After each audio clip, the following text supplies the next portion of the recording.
All right, thanks, Beth. As Beth just said, this process starts Wednesday. We've been talking to you all for months and months, saying we thought it was coming soon. It is here now. It's been announced. We are prepared to get started on Wednesday. If you filled out your registration form and a hard copy, your claims form package is already in the mail and on its way to you. If you have moved and have not alerted the claims administrator, we'll have a number at the end of the slideshow that you can call and update your address so that you can get your copy. If you filled it out online or you filled it out with us as your attorneys, we will be doing it electronically with you, or we'll invite you to come into the Flint office so that we can help you fill out the paperwork. I'm going to talk through what we've talked about in the previous town halls, but just kind of go over it again so it's a little fresher in your mind. Hopefully many of you have already been working with the team members that we've assigned to you. If you are unsure who that is, again, we'll have a number at the end of the slideshow. You can email us or you can call us and we'll get you with the right person who's already familiar with your registration form and your situation. So, claimant information. These are the things that are going to be on the claims form. Much of it is the same as was on the registration form.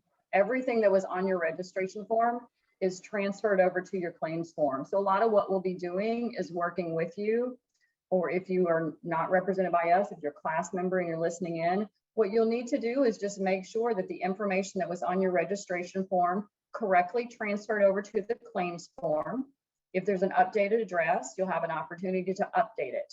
There's a little bit of new information, but for the most part, the first sections that you're going to see are exactly what you've already seen. It's the exact same format. If you're doing it electronically, it's on the exact same website. You're going to get an email giving you access to it, and you'll be able to sign back in. Go ahead, Beth, go to the next page for me. You can.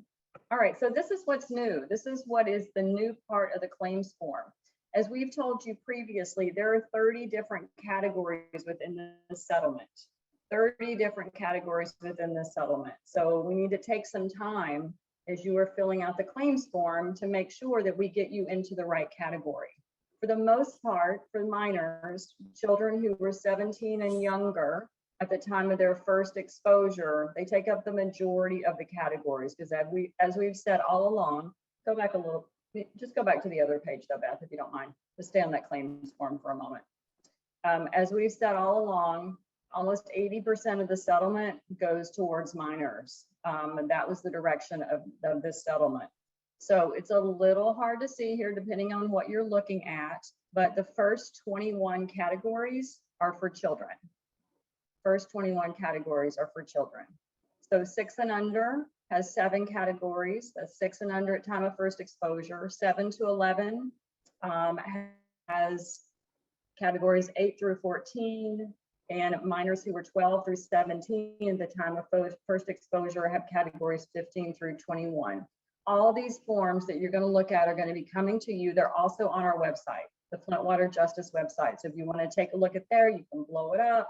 You can take a look at it. You can study it more in depth. But we're here to assist you to do that.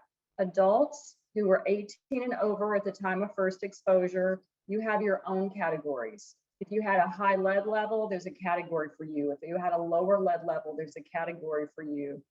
Serious injury versus physical injury, which require medical records showing that a doctor documented what you came in for, the doctor treated you, and the doctor connected it to the exposure to water.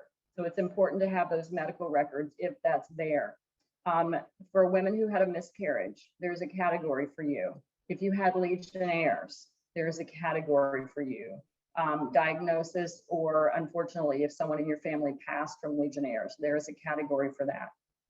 If you owned or rented, you paid a water bill, there is a category for you. For each piece of property where the Flint water went, there's a category for that piece of property. And so we can help you figure out when you were there. How do we show that you were there? So then we'll kind of go over a few things, but I just want to kind of give you some general ideas. If you had a water bill, we can use that. If you have a lease, we can use that. A deed, we can use that. A mortgage, we can use that. An income tax return, we can use that.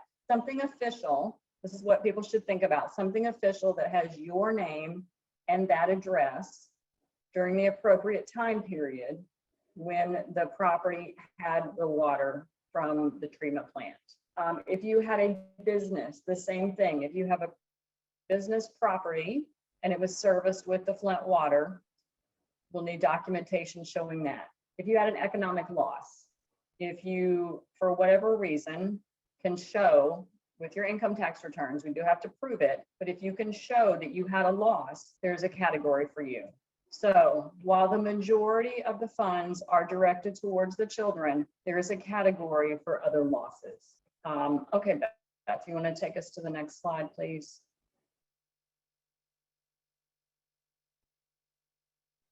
I think you went backwards.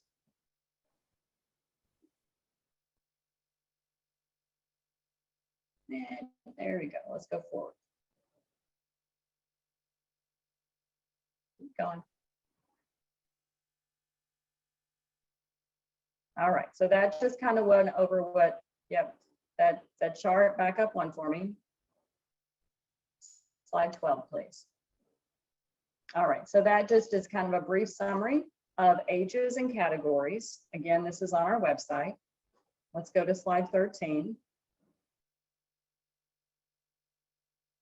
All right, like I said, everything's populated from your registration form. So as much information as you put into the registration form, all that is supposed to transfer to the claims forms and all the other forms. So really what you'll need to do is just look at it, verify it's correct, change it if it's not, and we'll get you kind of moving through. There's also an attestation release, but we'll talk about that in a moment. Next slide, Beth, 14. Okay, so declarations. In addition to the claims form, there are declarations. So if you were exposed, and this is for categories, and I'm going to try not to get too technical, but for categories 1 through 27, so anything other than property related or business related, categories 1 through 27, there is an exposure declaration. Again, all the information that was on the registration form is going to pre-populate into the declaration form. So a lot of it is already there. There's a few additional items that we have to put in, but it's pretty self-explanatory, and if not, we're here to assist you. Second potential declaration. If you also have a business or you have a piece of property, you're an owner or a renter, and you're in category 28 or 29, there's a declaration dealing with property. And on that declaration, again, the information is pre-populated from the registration form and moves over. But here we have to show what your relationship is to the property. Why were you there? Were you a renter? If so, do you know who owned it? If you know the owner, you put that information down. If it's an apartment and all you know is the name of the apartment or the property management company, put as much information as you have down. All right, and then the third declaration is for business interruption. That is a separate documentation that needs to be filled out. Again, as much information as you put on that registration form is pre-populated. Now, here's the great thing. You could have all three, right? You could be in category in one of the 1 through 27 if you had a blood lead level. So you'll fill out a declaration of exposure. You also could own your own home. So you're going to fill out a declaration for the property showing what your relationship is to the property. And then you could have a business. And so you're going to fill out a third declaration indicating that you had a business interruption, and we're going to help you document that so that you can prove that. So that puts you into 3 potential categories, which means 3 ways for you to recover in this settlement. So important when we go back to that claims form to look at all the different categories that you might fit in. You can fit into more than one. So don't just stop at one. If you find the first one that you think applies to you, keep going, because there may be a different section. You paid a water bill, you leased an apartment, you rented a home, you owned a home, you owned a business property, you had an interruption in your business income. There are more categories for you. Okay, let's keep going, Beth. Now here's a little look. Again, maybe hard to see depending on what you're looking at, but these are on our website and the real forms are coming out. This is the declaration of exposure. just showing where you were and when. Much of this information comes from registration form. You just have to look at it to make sure it's right. Next page. This is the second page of it. Again, it's just more addresses. Keep going, Beth, because we've kind of talked about this. These are just the various categories of declarations that you might need. One more page for me. And there we go. Business interruption, that shows its own declaration.